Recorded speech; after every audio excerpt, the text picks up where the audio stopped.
Hi, and welcome to our corner of the universe. My name's Stella Moresi, and I'm your host. In this exploration today, we're going to talk about the permission to linger in the pause.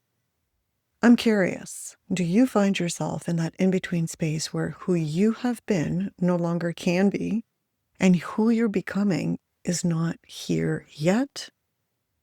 It's not a particularly comfortable place to be, and in fact, it can actually be downright disorienting, but it's noticing yourself in that space. It can feel so tender and raw and in many ways unforgiving.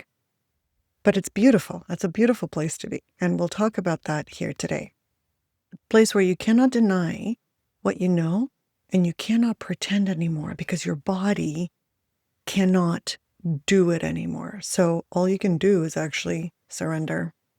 So if that's you, please keep listening because this is the space that is full of potential. The in-between space is not empty. This is not an empty space. You may not know this and you may not trust this, but it is fundamentally, categorically true. This vulnerable and uncertain space is the space within which new potential can take root and manifest. And it's not because you're trying hard to fix what's broken. Newsflash, you are not broken. But because you're receptive to an alternative that cannot exist until you surrender to discover what you'll fill that space with. So this in-between space is not necessarily a restful space.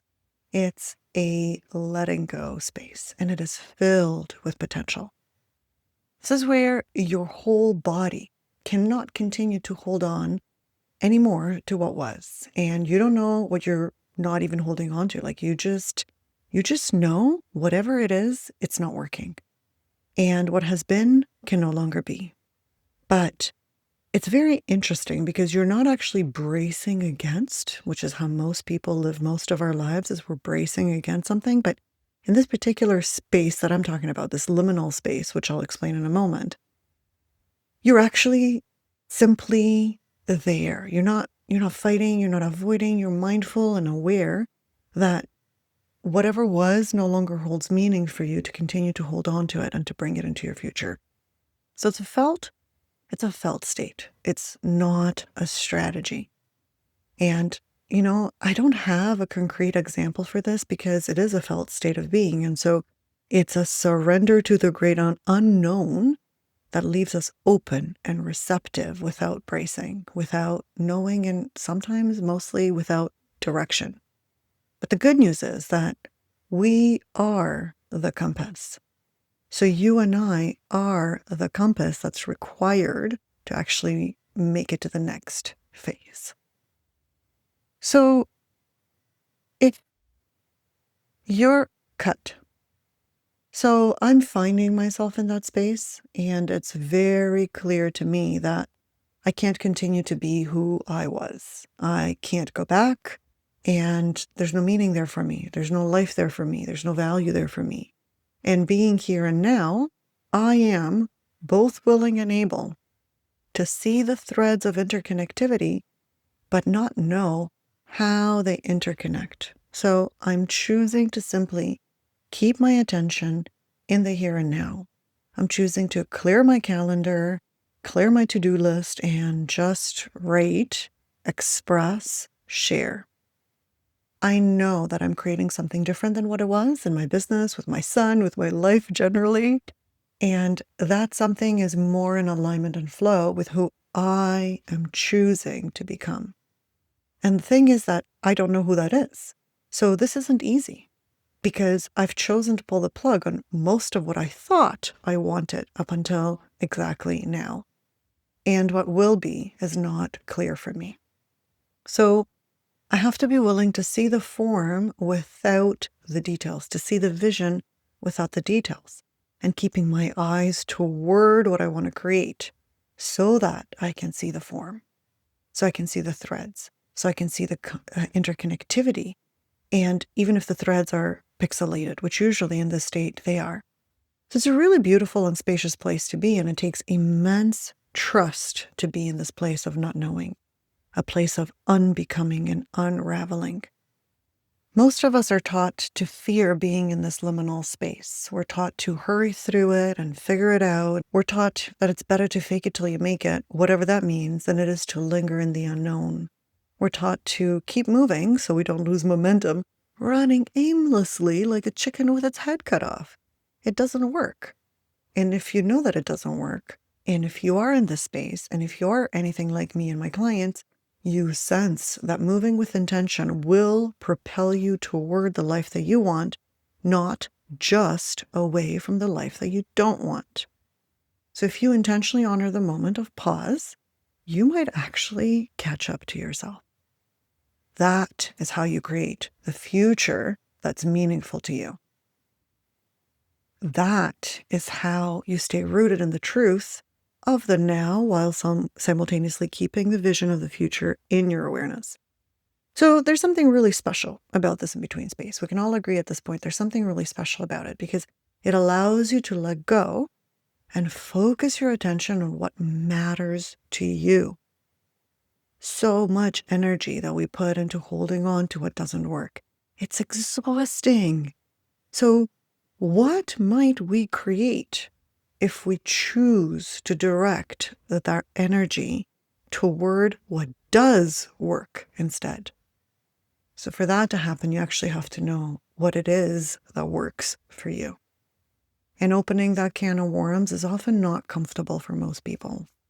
It can feel disturbing and disruptive to the status quo of our lives because it's unfamiliar and uncertain, and people like familiarity. It's really important to become intimate with yourself so that you can discover, and when you know how to stay with it, to root in it, in your body, and to trust it, you can actually transform your life.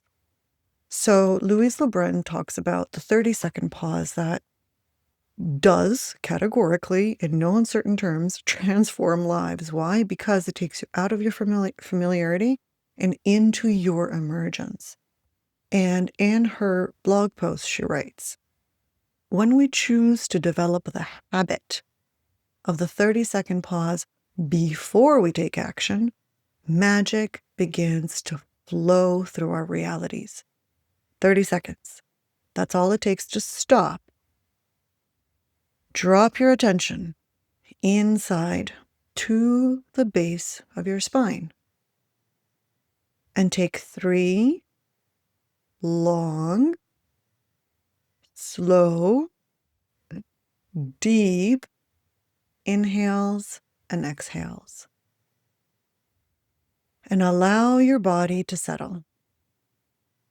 Once completed, only then do you turn your attention to, now, how do I choose to respond or not, and for what intentional outcome? 30 seconds. That's all it takes to stop and intentionally return to the now, to the moment that the I am that you are can occupy your body. And then choose the next moment of your expression. So this is a potent place to be if you adopt it as a habit. You want this to become a habit. Learning to trust what you can't yet name. This is why that 30-second pause is so important consistently as a way of life. For me, personally, I have an undeniable and an unwavering trust in this process because I know this is where everything is possible. In this fecund space of not knowing, everything is possible. I get to pull from this and create what's meaningful to me once I discover what that is by actually staying in this process of receptivity, open and suggestive to discovery. This is a state of power, no two ways about it. To know that the pieces of the puzzle of my life I rearrange to the map exactly who I am choosing to become. And given my line of work, I see this reflected back to me through my clients.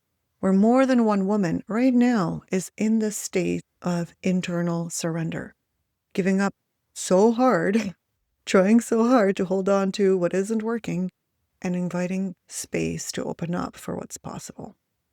So I'm choosing to linger in the space of power, and I will shape my life from what's meaningful to me, not the story of what was or should be. And as I change, so do my clients, so do my creations, so does my life. And quite frankly, I don't know what that will be, but I can promise you this: I am changing. So stay tuned, because I don't have a clue what 2026 is going to bring. And I know for sure that it's back to the basics for me. It's back to choosing to move forward from where I am in the now toward who I'm choosing to become. I hope you choose to join me in this intentional and honest journey of becoming. One way to orient yourself in this in-between space where you know you hold power, and knowing how to stay oriented inside of it rather than shut it down or push past it, is Decloaking and Living Authentically, our 5-day experience where you experience coaching designed to help you direct your power intentionally. So discover your power and direct it intentionally toward that which you want to create. So if you feel the quiet pull, you're welcome to book a short conversation with me and see whether or not this space is the right support for you at this point in time in your life. And if you don't feel called to reach out, trust that too. The pause does not require action to be meaningful. Trust it. Thank you for listening. Thank you for being here. I hope you have a spectacular holiday season, and I look forward to hearing from you whenever you're ready, now or in the new year. Until next time, please remember, breathing is good.